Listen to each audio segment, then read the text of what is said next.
When I was pregnant with my daughter in the summer of 2008, my mom was diagnosed with a hole in her heart at age 54.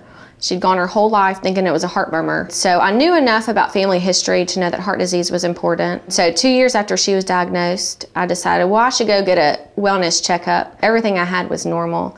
And because of my mom's history, the doctor decided to do an echocardiogram of my heart. I was diagnosed with dilated cardiomyopathy. The left side of my heart is 3 times it should be, and I have 10% of my heart function at that point in time. If I look back now, I was exhausted, but what woman is not exhausted? I had a 2-year-old. I was finishing my PhD full-time. I worked full-time, so of course I was tired. Had I not gone, I just would have never known. So that family history was so important to know. When I found out, I was by myself. I'm just talking, and the girl, she said, okay, we're done. Let me go get the doctor.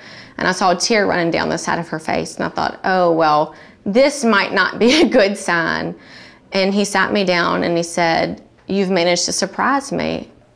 Unfortunately, I need a heart transplant. I didn't think that at age 30 with a 2-year-old, I'd have to worry who's going to create those memories with my child. Am I just going to be pictures on the wall? And I want to be there when she's 13 to tell her her outfit is absolutely inappropriate. I want to be there to pick out her wedding dress because that means that I have survived long enough to get to that point.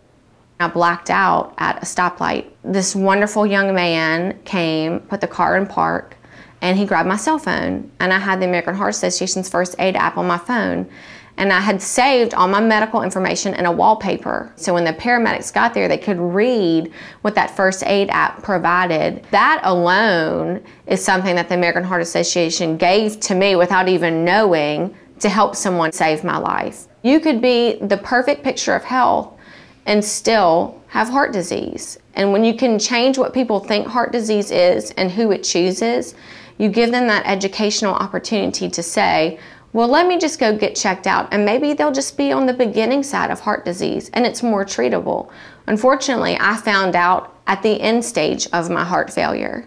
And that's okay because at least I know. But family history is not the only determining factor. And as women, we have to advocate for each other. Women not only bring people into this world, I think we can keep people in this world even longer if we push people to look at what's important for our health.